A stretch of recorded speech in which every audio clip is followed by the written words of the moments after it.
Alright, so this is week 1, 2020 of the Javacast. I'm the host here, Alexander Nikolai, and I've got my co-host here for this week is my husband. And today we're going to be talking about several things.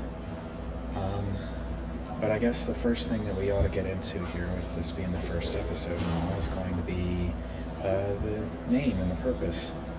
I didn't put a whole lot of thought or really any discussion into the Javacast, but I thought it was a good name because it's from the Java programming language.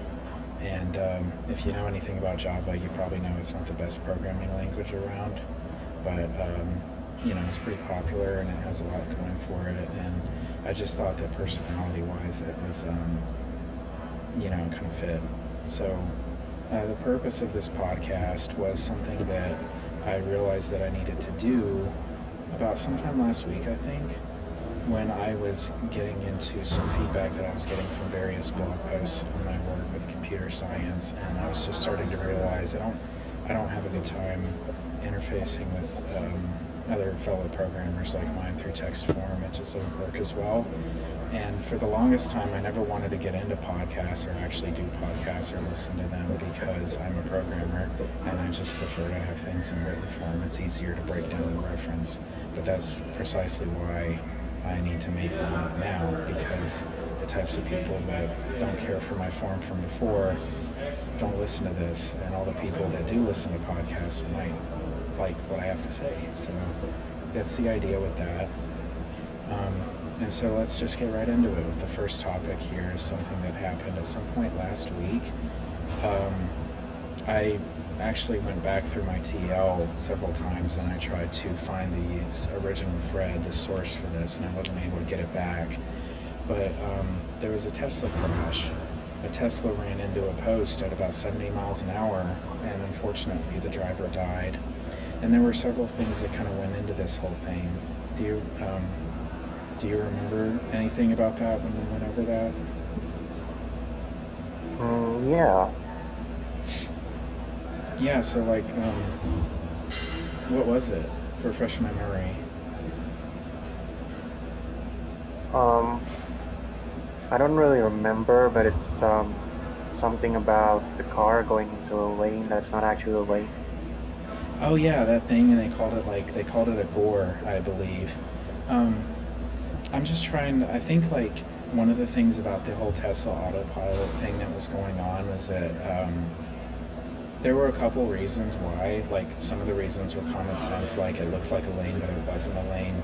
But one of the more interesting things was about the quality of the autopilot itself. There was a document that they shared that said that there was 5 different levels of autopilot. And the current Tesla model, the guy had was level 2, but it goes all the way up to level 5. And I just thought that was really interesting because, there seems to be a gradient in terms of what the kind of software and the AI and whatnot that they're able to engineer. And they want to, I think that Tesla wants to be able to improve that kind of iteratively. And that's kind of why I wanted to bring this up, was because it's not something that is easily communicated to consumers. It's very different from maybe in the past we had the cruise control, right? And you have cruise control and it's pretty simple what it can and cannot do. It just keeps your speed for you so you don't have to use the gas pedal. And it's that kind of difference is very helpful for consumer protection, consumer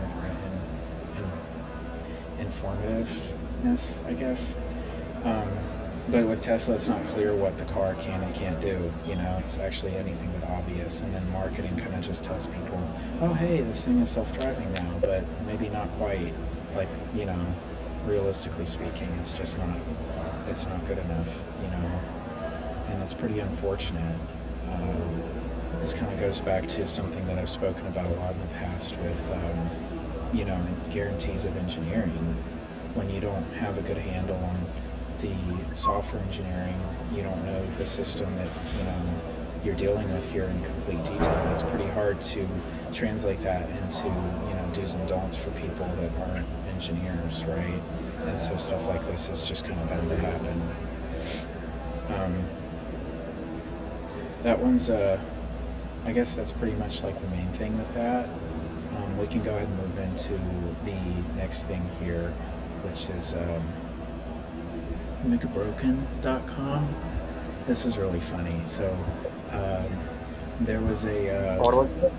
oh, what did you say? No, what Yeah. McBroken.com. So apparently this is McBroken.com. So apparently this is something that like a guy made by reverse engineering and exploiting the McDonald's order API. And what he's doing is placing about $18,000 worth of orders every minute in order to check whether or not at any given McDonald's location in the country that an ice cream machine is broken. What do you think about that? Is that pretty stupid or what?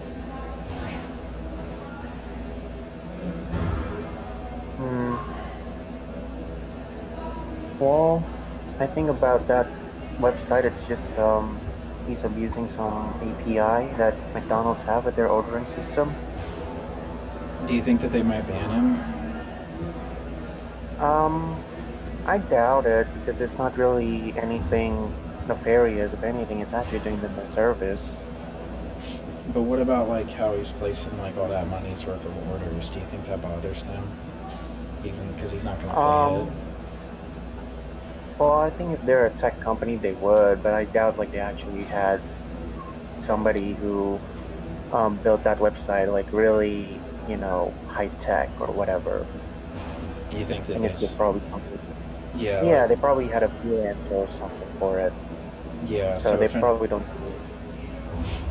Sorry. Yeah.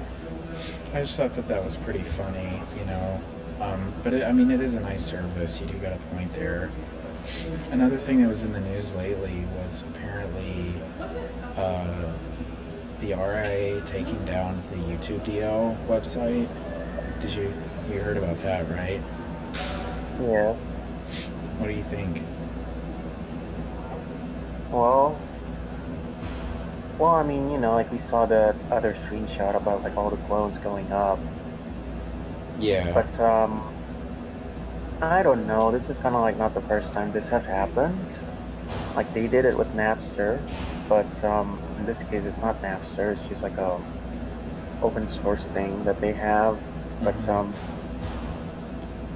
it's kind of like it's weird with YouTube download because there's like a lot of download YouTube videos websites and everyone's doing it. There's just a lot of YouTube videos even made by well-known content creators where there's just no way they didn't download anything from YouTube as a source. And most of them probably don't even use YouTube DL. They probably use like some other websites to do so. But it's kind of like RIAA is weird. Because like with video downloader, like Chrome restricts downloading YouTube videos on using it, but not Firefox. Yeah. And it's looking like Google themselves don't really care if you download YouTube videos because they probably know like it's a really needed service for creators. And that's probably like why RIAA were the ones who took it down. It's probably just the music labels, Sony, BMG, and all of those studios just kind of like demanding them to take it down because on music copyright or whatever, Yeah. One of the things that I think is kind of strange about that, because you do bring up a good point with it being the RIAA that took it down and not, some tech company or whatever, is that if they specifically care about music, a counterpoint a lot of people have been saying is like YouTube DL specifically was designed and they would run regressions to make sure it wasn't able to download Vivo videos and whatnot. So like all their major record label music videos and whatnot, it wouldn't work on that. And so if it wouldn't really work to enable people to pirate music, it really it's kind of baffling that the RIAA would try to take it down though as well. You know. Yeah, it is. It's probably like them trying to, because they're technically a union, right? Like they're a union for music Yeah. musicians, so mostly just for labels. And because of that, RIAA is a little bit weird when they how they operate. It kind of operates like Hollywood unions, but unlike Hollywood unions, which is specifically for actors or directors or crews or whatever you have there, RIAA is kind of like this all-encompassing union for the music industry. It's kind of like all those things that people like to talk about like video game industry unions, but um, it's way more encompassing than all the other unions, and it's kind of they probably just did it because the members wanted them to do it. Mm-hmm. Probably because, well, maybe they're boomers, so they don't know how YouTube download works. They just think, oh no, they're downloading my music, and well, of course, none of the actually relevant musicians would do it, but like the politician types of musicians in the Yeah. RIAA would do it, and Yeah. More that's probably executive like why they types. took it down. Well, another thing I find is Yeah, strange they're is that if they're such boomers about this, then, you know, why specifically YouTube DL? Because here's the thing that's unique about this. First of all, it's a command line application. I would be kind of strange. I think it would be a little bit strange for boomers to know and care about that when, there's lots of like download websites, as you've said, that are far more accessible to someone who is not literate enough to use a command line. And the other thing as well is like, you know, if anything, YouTube DL is kind of like the elite tool. That's what people who are technologically competent would use. So I think that whole dynamic is like very, questionable as to like how they were alerted to this, or maybe why they think that they should care. It's very odd, to say the least. Yeah, I'm not sure about that either, but there's some possibilities. I think it's probably because they think YouTube TL is the tool to download all YouTube videos. You know how it is, like FFmpeg is going to be able to download all, or transcode or whatever, all videos. Yeah, they And probably I see it think, like that because YouTube DL is like the best tool, and so they probably hear that and they're just like, oh, it's the best, it's the one. Clearly, that's the one we need to take yeah, out then, right? they probably mistook it for a tool that all these other websites use. So they take it down. They think all the websites would, not be able to maintain Maybe. their websites because their tool is gone, which is kind of like the thinking that they had with Napster, because they honestly thought that Napster was the only tool to download music, which is obviously not true. It's the peer-to-peer system. That's why Yeah. LimeWire and torrents still exists. But I'm pretty sure that's kind of like their thinking. That's why they took down Napster and not necessarily lobby the government to make pirating music illegal through peer-to-peer, which was already illegal, I guess. But that's Mm-hmm. probably like why they took down YouTube DL, because they couldn't take down YouTube. They already tried, and so they just think, well, let's take down YouTube DL, and because this is kind of like the Napster of YouTube, right? Yeah. But of course, that's not true because you can just download YouTube videos by going into the source. Well, it is more complicated than that, but yeah, you're essentially correct. And that's kind of like what YouTube DL's, the whole point of the tool is to, get through all that stuff and kind of just break down all the, because they use a bunch of complicated protocols. It's not as simple as an MP4 file, right? There's various reasons they do that. Piracy isn't the only Yeah, thing. it's similar to what Video Download Helper is doing. It's just tracks all the streams that it detects, and then just download whatever you pick. And YouTube DL is a little bit smarter than that. And yeah, I think that's probably like why they took it down. I don't think there's any other reasons, because after they took it down, there's a lot of clones and they didn't get banned. So I'm pretty sure that's why they took it down. Yeah, I noticed that happened. I'm also pretty sure, like as far as DMCA goes, the claim is pretty baseless, because it's not like this is some kind of decomp repository that's using copyrighted. You know, they're not hosting any music, Yeah, right?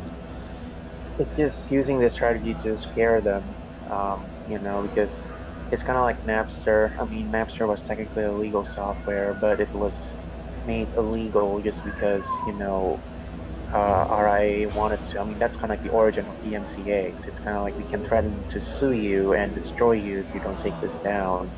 And Napster kind of like, oh, I mean, we're not afraid because we're not actually downloading anything illegal, and then they lost that case or settled or whatever happened to Napster. And Basically, the end of them. yeah, and I mean RIAA is like the origin story of DMCA, and I'm pretty sure like they're doing the same thing with YouTube TL. Like companies like Nintendo, I mean when they DMCA hacks or whatever, I mean it's a little bit dodgy because technically it's not necessarily copyright issue, it's trademark, but it still kind of scares, whoever makes Uranium or Prism, Cool Boy Man. Just kind of scare them straight. And most of them would cave because they don't want to fight a court case about this Yeah, being they illegal, and they can't. kind of know it is illegal to a degree. But it's mostly illegal because of the Pokemon trademark, not the copyright, even though There is a yeah, copyright case to be made. even though they issue, Digital Millennium Copyright Act, right? Copyright is the underlining word there. Um, that's probably like why. That's why they use it. It's just like when you have a hammer, all problems look like a nail, but I mean it works, so can't really blame them. Yeah, yeah, that's for sure. So, yeah, I mean, I think that that's probably a really good segue into the whole. We've been hearing a lot over. Gosh, how long has it been? It's at least several months in full force. But I mean, as a concept, this probably goes all the way back to the '90s. Big tech monopoly. What's the deal with it, man? I mean, what's going on? Yeah, I mean with the tech, it's an interesting thing that's going on right now. I mean, I trade stocks, so I basically monitor all the movements, and it's really one of those things where the government really try to take down big tech, and then big tech tries to fight back, quote unquote. But they don't really understand each other about why they hate each other, or like they want the other side to be down. Google and Facebook or what have you, Twitter always thinks it's like a First Amendment issue or privacy issue or like government trying to get into your pockets or whatever. But the government sees it right, like you're getting too big and you're controlling a lot of important stuff. And now you're trying to meddle with the government, with the elections and whatnot. So they don't really see eye to eye about their issues with each other. And whenever they subpoena, the tech leader CEO, like Sundar Pichai, I think was subpoenaed the other Yeah, day, and we've seen this Jack happen with Dorsey pretty got, much all of them at this point. It's almost like a ritual. yeah, and it's kind of like one side is asking one question and the other side just doesn't get what they're asking for. Like I always get this recommendation on my newsfeed about like Sundar Pichai is being asked about like I think if you search idiot on Google that Donald Trump comes up or whatever, I don't know. But it's like they I mean, I'm not even gonna say that the government is dumb or whatever. It's just like tech people are not, I mean, I wouldn't say they're autistic, but they don't understand why the government really wants them to answer all these questions. It's a pretty And simple issue that the government has. Then they have a problem with tech having too much power, and so the tech people are going to go yeah, respond about this in very arbitrary, like theoretical terms, like talking about, oh, do you mean like constitutional legal theory? And it's like, no, no, no, that's not what we do for a living. I mean, yeah, that's part of it, but really, that's not yeah, the topic here. It's not about the the, the, First Amendment. It's about the yeah, the power. tech company, the tech companies don't. don't understand that this is not like General Motors, not General Motors, General Oil case or a Microsoft case from the 90s. Yeah, Standard Oil. This is simply, hey, you're Hey, influencing the electorate. hey, I'm You're streaming right now. influencing people's Oh, yeah, opinions. I You're will hit very you up, liberal man. biased.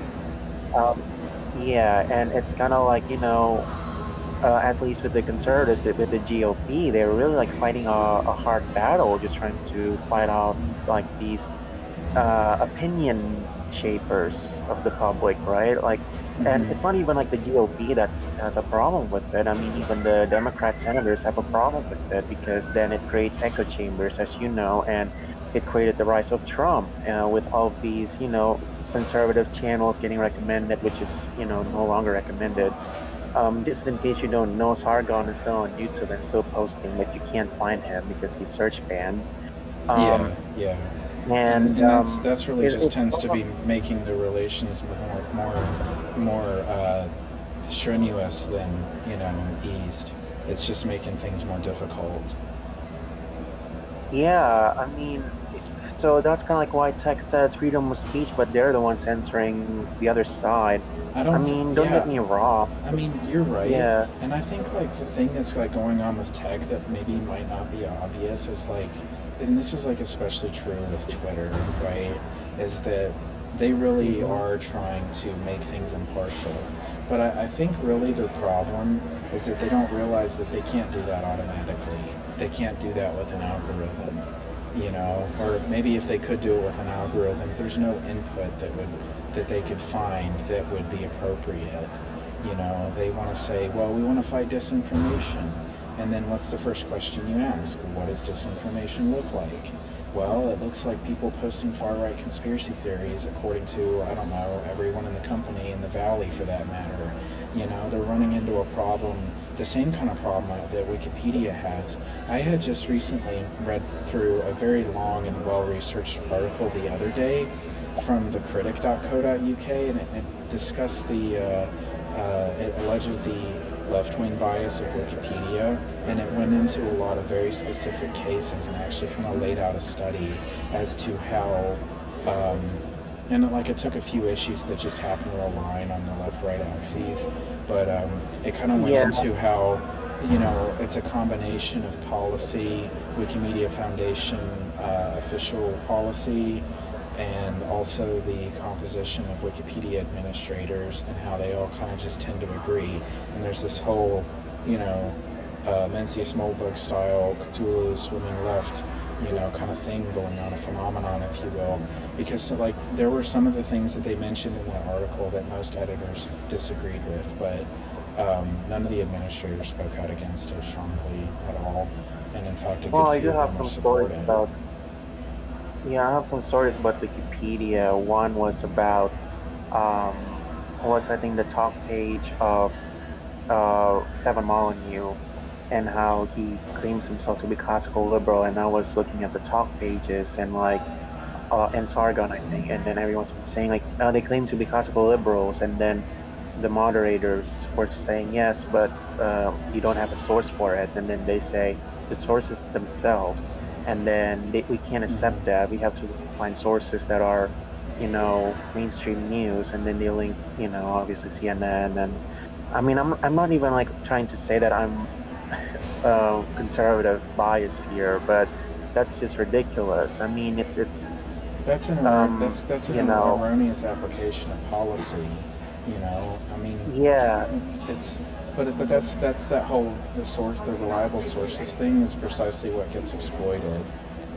On their list of what they have, I think it's like, I don't know what the term they use. It's pretty Orwellian, but it's their list of banned sources basically that are used pretty much almost nowhere on Wikipedia. There's 17 of hey, them. there's like somebody at the door. Can I just check? Yeah, go ahead. Okay.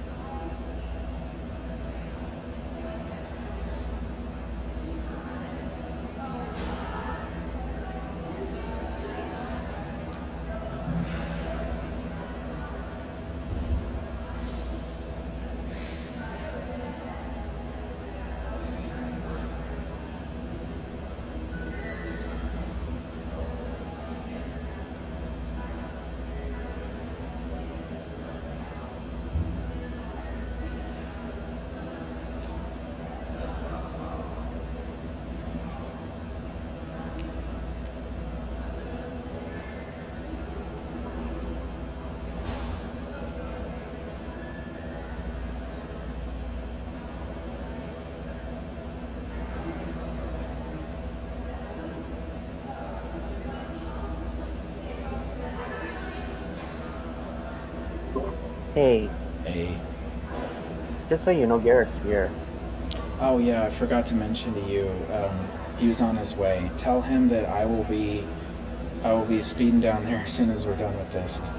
By the way, I also ran Oh, into Vincent just here at my table. Oh man, all the coincidences. Anyways, um, okay, the so yeah, I wanted to say about what was it, tech. So that's Wikipedia. one thing. The other thing I want to tell you was about Hunter Biden's Wikipedia. Yeah. And it's really interesting once you get through all the profile inbox, at least on the phone, it says Hunter Biden is a subject. I'm paraphrasing, but it's a subject to like a 2019 conspiracy by the right and Donald Trump that's Hmm. already debunked. And then it has an annotation to it, right? Yeah. It's about Ukraine or whatever. And on the annotation, obviously, there's like 21 news sources citing that it's debunked. Yeah. And I checked it after the leaks that happened yesterday, and they haven't updated it. Yeah, so And this is the exact phenomenon where they gave another really good example of this. There was some scientist who has a Wikipedia page, and their page falls under the Wikipedia policy for what they call discretionary sanctions. Discretionary sanctions are topics that the Wikipedia's ARBCom has made a decision to give a certain sysops or administrators discretionary powers to, you know, just unilaterally moderate a page that's contentious for whatever reason. And one of the categories that they have an ARCOM resolution about is race and intelligence. And this person, I forget their name, um, had, their article was relevant about that because that's what they studied or whatever. And yeah, on their Wikipedia page, they had a very disparaging quote that was basically libel. It was them accusing the person of, promoting some kind of like Nazi race theory or something. And the citation that they provided listed their name in 1994 and then referenced a magazine that they had never written for at all. They never wrote for that magazine in 1994 or any other year for that matter.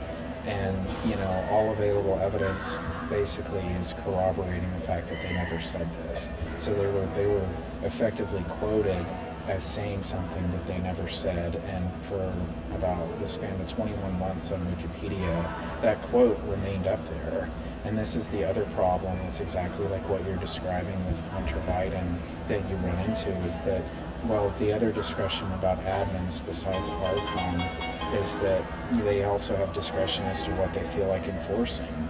Because if no admin is going to be able to, you know, make a case about this, this false information being disseminated through Wikipedia, then no one can. And it's kind of a catch-22 because if the article is going to be under an ARCOM resolution, and I'm pretty sure Hunter Biden's article would as well, then what the admins who have the ARCOM discretion are going to do is they're just going to just compulsively revert anything that would be removing that. It's impossible to bring it to their attention, basically, and then you run into some kind of just, yeah, no resolution like what you saw on Stefan Molyneux's page about like, I hey, think he like said this, and it's like, well, we don't care. yeah, I think like going back to like the whole tech versus government thing. The problem here is not really the censorship. I think it's fine if Wikipedia or Twitter or YouTube wants to have a bias, like a liberal or conservative. It doesn't really matter, I think. The problem here is they necessarily think it's the truth. The problem is this is not a narrative. This is fact checked. You can kind of see it when you see on Twitter and like, I don't know, usually Donald Trump posts something and then it's like, hey, this is breaking our rules, but we're letting it up for public interest or whatever because they got their asses kicked about that.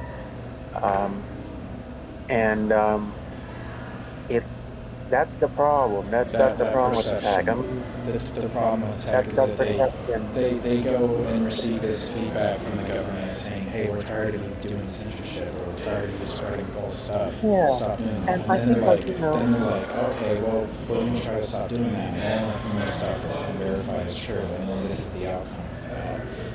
yeah, And and it's like they don't realize that this is the way that they're approaching it is going to be impossible. You've got to do things a little bit differently. yeah, and I mean, you like to say that I'm a little bit more liberal leaning, and even I can kind of see like you know like all these blatant censorships and whatnot. I mean, I was just talking to um the this guy who claims to be like Republican until like for 30 years, and now he's just like you know right leaning or whatever, and how he doesn't like Donald Trump, even though he's conservative and never voted blue ever in his life. And Yeah. it's kind of like you know the politics has just been turned into instead of politics, which is like you know, who do you want to vote for, or policies, or like which leader has um, the best leadership style, or you know, policies, or whatever, like normal political stuff. It's turned into which one's lying more, and Yeah. like which one's skirting reality. I mean, this is the problem because then people think the other side is gaslighting them instead of just having a bad opinion. Not a bad opinion, a different opinion. It's like I remember like that whole video that I watched about John McCain. Like there's this lady um in his rally just going kind of nuts about how Obama is a Muslim or whatever, and then John McCain is like, no, he's not. He's just a neighbor that I disagree with, or Yeah. something along those lines. And now it's kind of like confirming to all these biases from both sides, and then they can see the flaws in whatever camp that they have.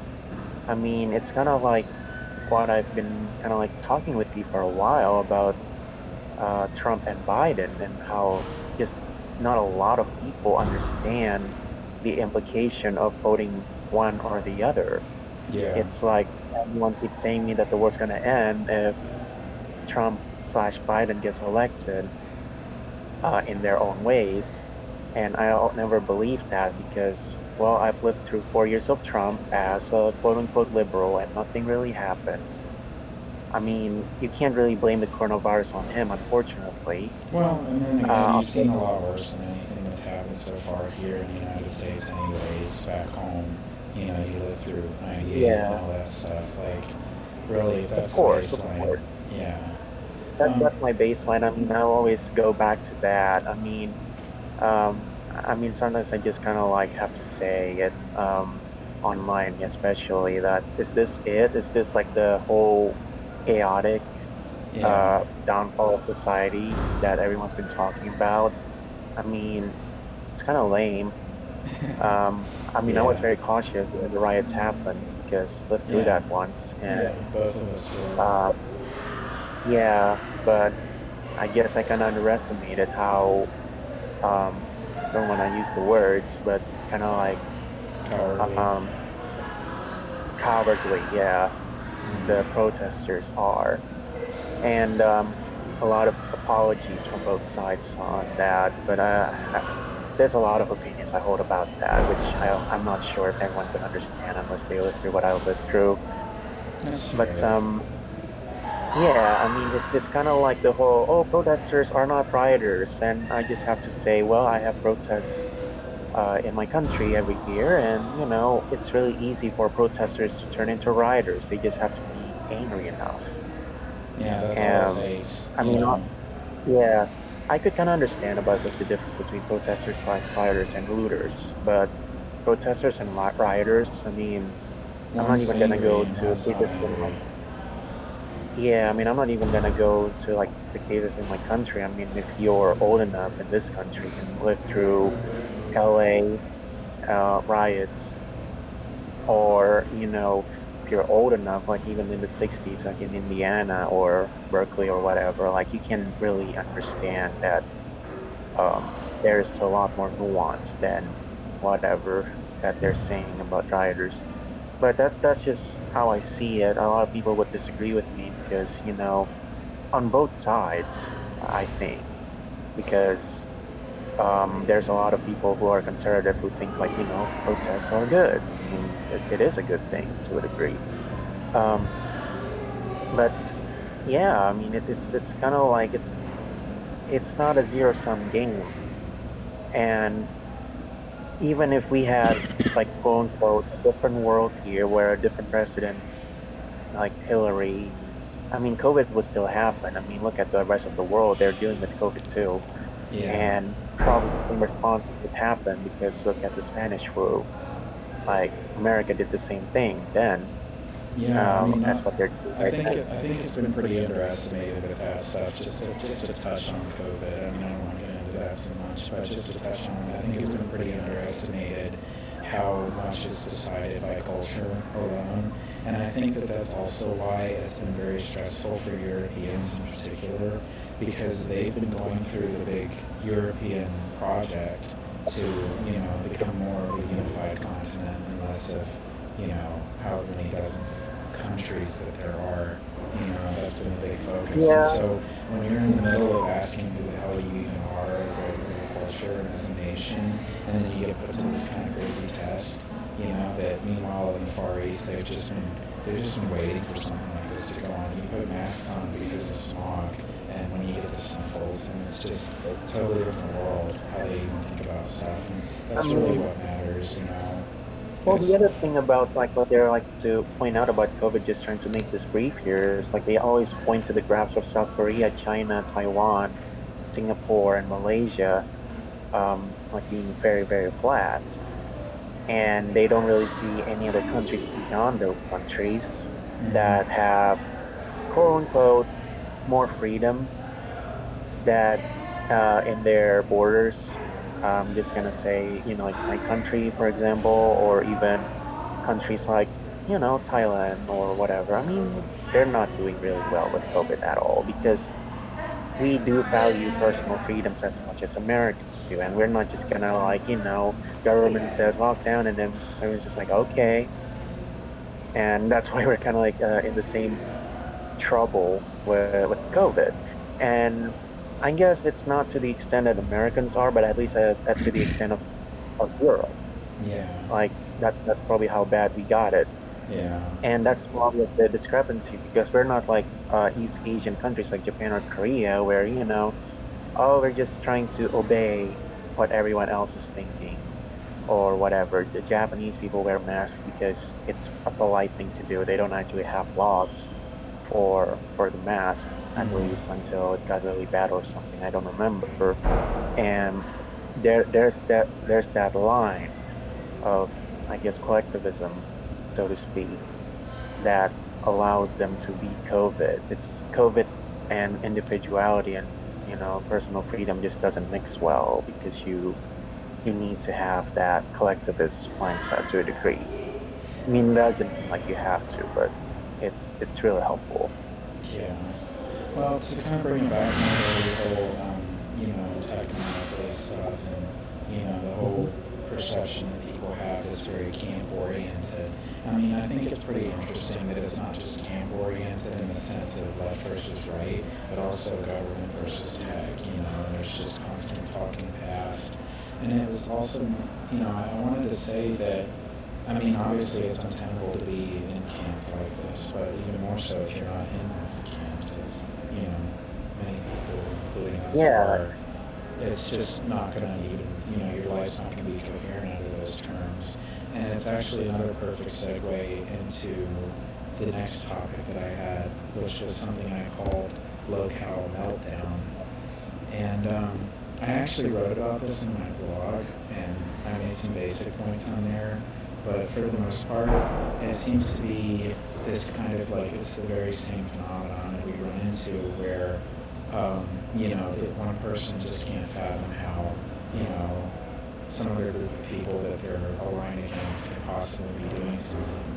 And I think it's actually a really good and important read for, anybody wants to look into that because like it's even more basic and easy to deduce. You know, it's a lot less contentious for most people than maybe anything that reading politics would be. So you can really kind of just break it down and see what's going wrong.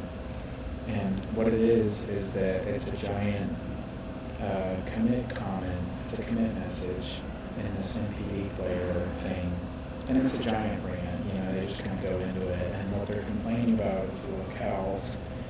And you know, I think that it's just pretty interesting. It's like a kind of like an example of, you know, okay, so if my job as a programmer is to control this computer and tell it what to do, what happens when I try to do that and the computer tells me no?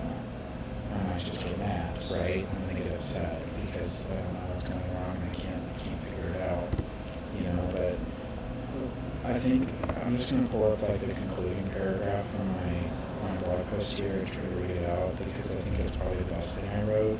The other stuff, I mean, it's whatever. You can really just you can make up your own mind about what's going on with it piece by piece, but it's become more important than ever for people to pelt out their frustrations into healthier outlets.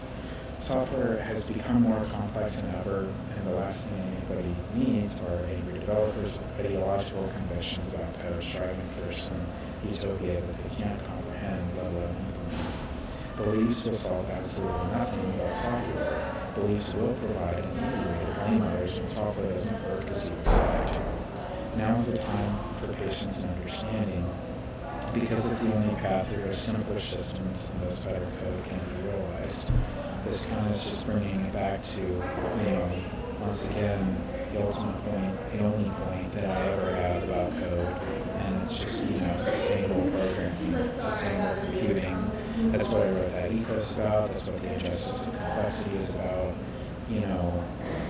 And I think that what happens a lot of times is that people have to go to work, they have to just keep doing what they have to do, and they have to make it work somehow. And they're very inconvenienced by a lot of the stuff that maybe isn't working the way that it was supposed to. They don't know what the original intention was. There's just a lot of, you know, people stepping on each other's toes virtually without needing to. Well, And I think that, I think. go ahead. Oh, sorry. Um, I think there's like a weird thing here going on when it comes to this, at least from the oppositions that you've been facing. One, you have programmers who, quote unquote, have a job maintaining something or in a company or whatever, and they think that you have the luxury of time to actually dabble in these things and like never actually maintain anything, and so you don't understand where they're coming from. But on the other hand, I've heard that criticism you also have before. opposition. Well, yeah, on the other hand, you have oppositions from people who actually are buffs, kind of like you, in terms of coding jobs, not necessarily but occupations. People who do it not for a living, the people who are, you know, doing it, I guess they're not doing it as a hobby, but I mean, there's even a difference between you and them because you're trying to make a dream work.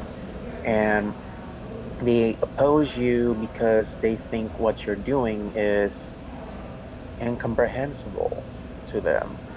Like it doesn't have a real world application, even though they don't really have any real world applications to think about themselves. So it's kind of like you're in this position where you're being accused of trying to solve computing problems that nobody ever had and nobody ever will care about. But it's just because they never necessarily think about computers as its own thing and not as, you know, a problem solver. One of the biggest lies I think with computing is the question of if you're making something, is it solving a problem? Question mark. I think that's the biggest issue that we have in general about technology and why work that you do is not being appreciated enough because it's basically more theoretical computer science stuff that a lot of people do not really, I mean, they understand it because many of them do have that degree and they went through it in college. I'm pretty sure they But have they a don't degree value in it. computer science. They don't value it But because they're like, well, I'm not really solving problems with this, at least not right away. So why should I care? You know? yeah, and you're not necessarily alone in your company here because as I made a joke before about like how the more important you are when it comes to your contribution to computer science, the the more plain your website is. Like it's just a text, like you Yeah. know, Bjarne's website is just black and white. Walter Bright, I mean, I bought Digital Mars compiler from him, and then he has to send it manually to me. It's Yeah. very, very low tech. It's not automated. It's not by algorithm. These people are like, what, 60, 70 years old, and they Bjorn's got to be invented older than that. everything. Yeah. Yeah, and it's kind of like these people, and I think this is something that you and I like to talk about, but a lot of people just don't understand, is that they're so disenfranchised that there's just not much innovation that could come because of course people are trained to for to be computer scientists, but then they would get misplaced and then just oh, they're just gonna Yeah. maintain They Python, would or they're gonna they would probably just get soaked up by some kind of big money company, whether that's yeah. And something fintech probably, and then it's more really just for prestige that the company hires them. Like I think the Army works for a bank company in New York of some kind. But it's like maybe like a best case scenario of this is what happened with Ken Thompson, where he got picked up by Google and he made Golang, and that was like a really great innovation. But at the same time, it's like, well, what else does he do there? I mean, he's been working there for a long time, and these days Go tends to steer itself more than he does it. Like 95% of his job is done, and so what is he going to do? He's not doing his computer theory stuff every day. You know, but I think another problem with the whole perception is not just like, oh, hey, is this useful or not, but also among the other people that would be asking the kinds of questions that I'm asking, they don't have the same placement. So their basis for what they actually care about is very different, and it's something that I would find contentious because when you want to address the kinds of problems that they're wanting to address, I think that those things are misplaced. Like, I talk a lot about Rust and C++, both of them being, small kind of like, they call them non-box programming languages, where you pretty much just have a fully reflective compiler that lets you break apart your language into as many fundamental pieces as you want, solving problems with the language, but that's not our jobs. We're not language designers. We're here to make software, not make compilers, yeah, right? And I think that I a lot of the like time, it's maybe like a misplaced thing about, don't repeat yourself, or we enjoy typing. Because like a lot of times what it is this genericism, right? Like with C++, you have templates. Rust has its own idea about macros and whatnot. They're not macros like C though. They're very Turing complete, and they all get resolved at compile time. And it's very pretty, but it's like, well, on the one hand, like I think a really good example I could come up with for metaprogramming versus just generate your assets is there's these XML files. I think they were XML files. I don't know. There was some kind of property data that was used in Qt5, and the source code of the person who posted them was showing how they just made all the property data for all their different instances using some fancy kind of template in C++. And you could read and write it very easily. But at the same time, I was thinking, because I had spent so much time programming for the GBA, right? I'm like, well, why don't you just make a format and serialize that? Like that's what we do with the Game Boy Advance. We have data formats, and then you have a tool that takes an input file like a PNG or a text file or whatever, and then converts it into the binary format that the program on the Game Boy is going to understand, right? And it's like I could do the same thing with metaprogramming, but that's just a more roundabout way to go about it. And so I think that that's another kind of first of all. I think it sounds like a contention, but I don't think it's a contention.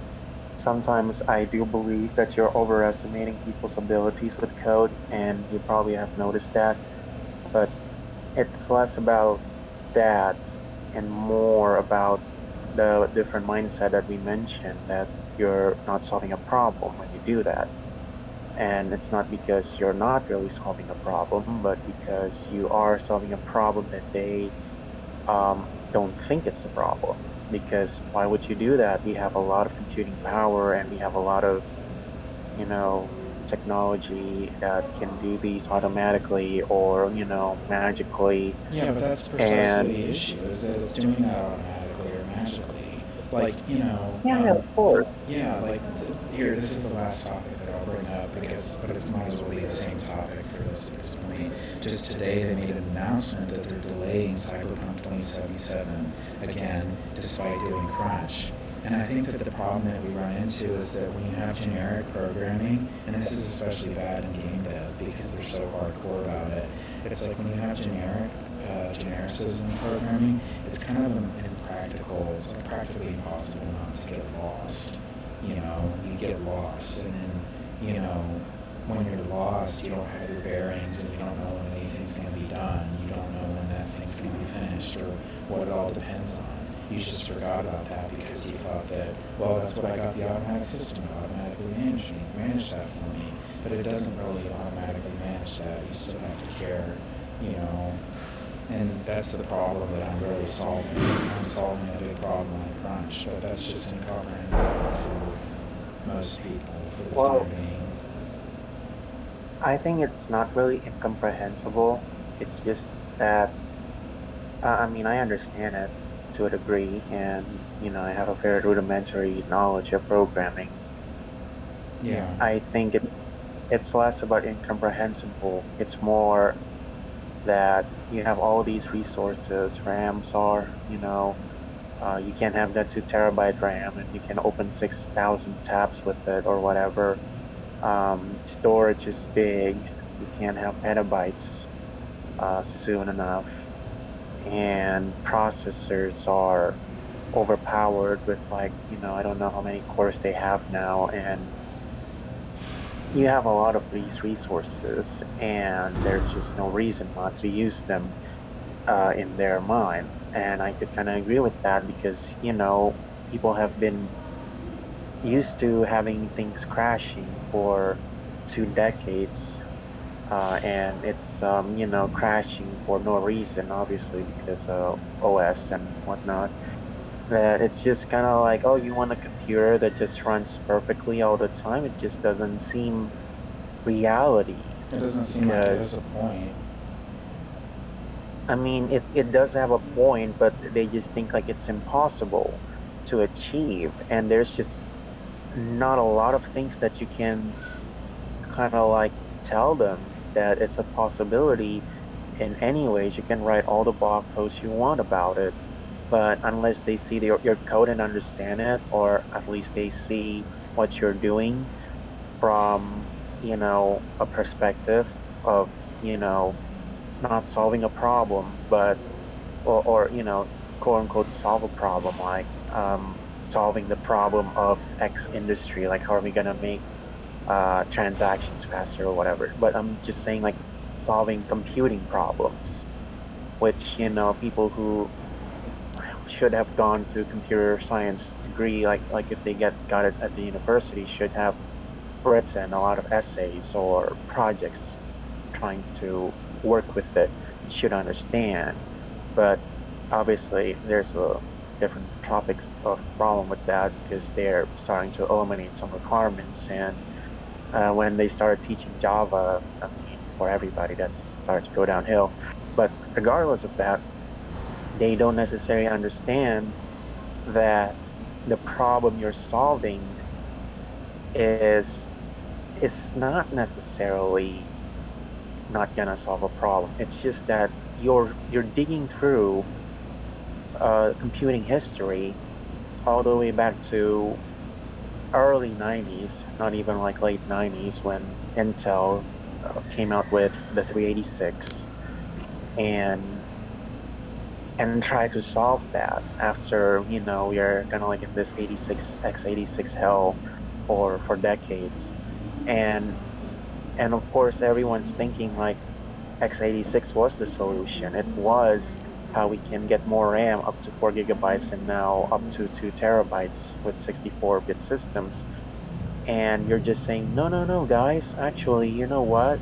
We should just redo all of this. We should use something else like RISC-V or whatever, but you can't just do it by yourself. And then you have to, and then everyone's just saying like, no, no, no, you're basically disestablishing all the knowledge that we've built up over the decades.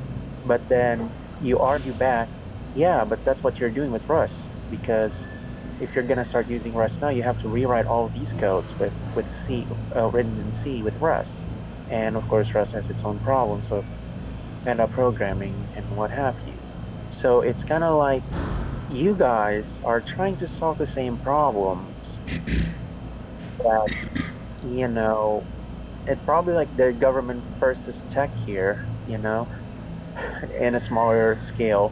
So these people know that C++ sucks and they don't want to use C and they think Rust is the solution, but they don't understand what the problem is. And then you come along and then say, hey guys, this is the problem.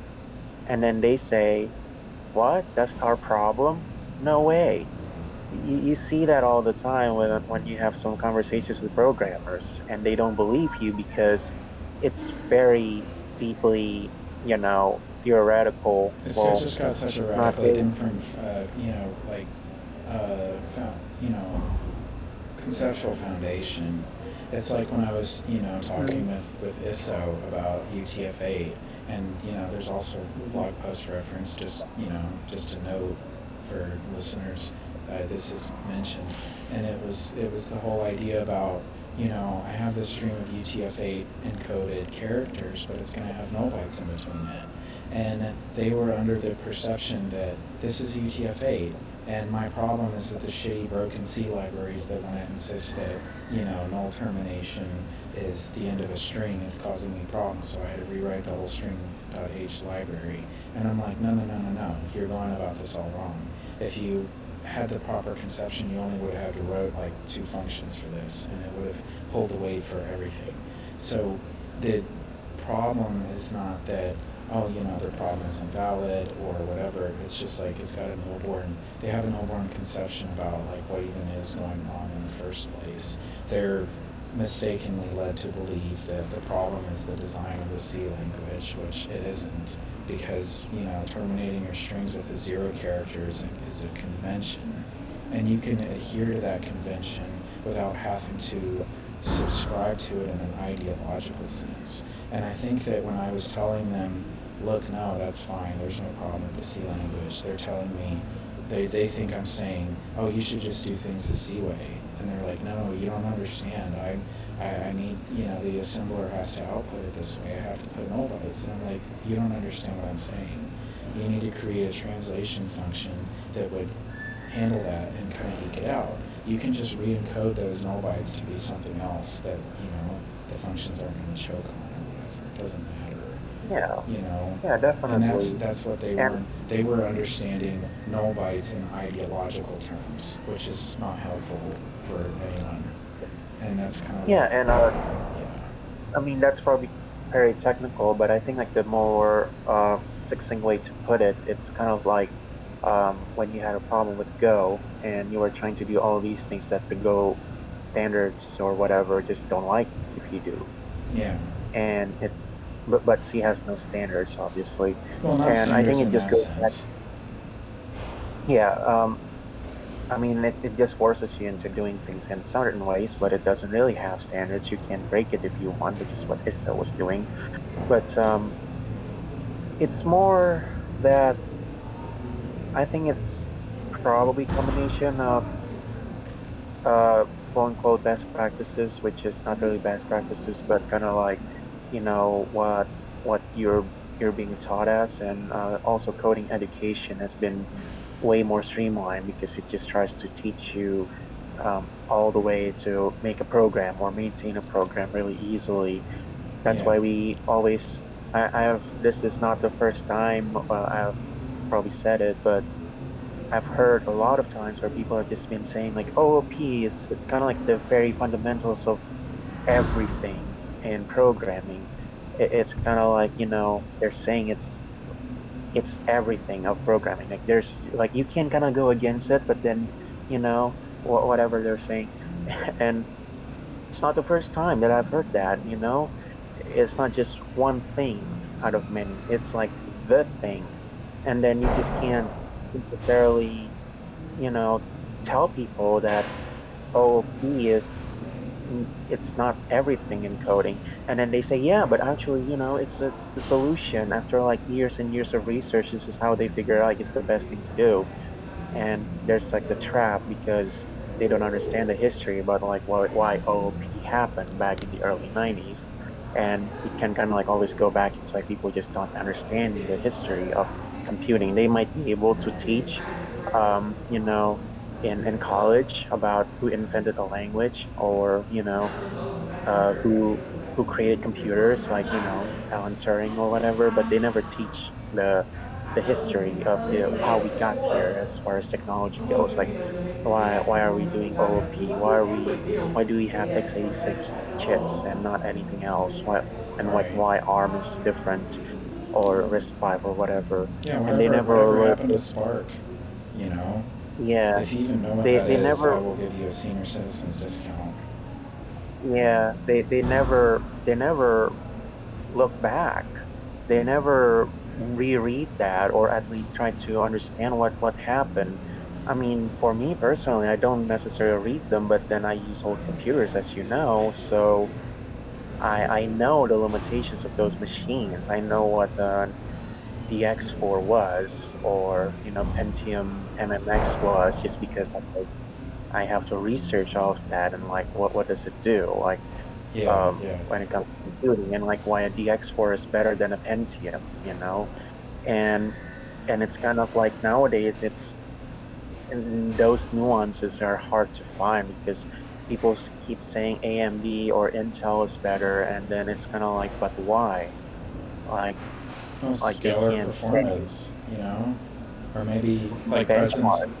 yeah, and then benchmarks, and it's like, well, if you get into it, like what Linus Torvalds did, and I mean, this is just a good thing to bring up for us to kind of wrap this up, but Yeah, yeah. Linus Torvalds had, criticized Intel vociferously through the Linux mailing list for promoting their AVX functions, and because, you know, I think what these things, the deal with them is that they do a lot of parallel calculations at once, and he was criticizing them for leaning so heavily into that because in what they were really doing was neglecting improving their chip design to have better scalar performance.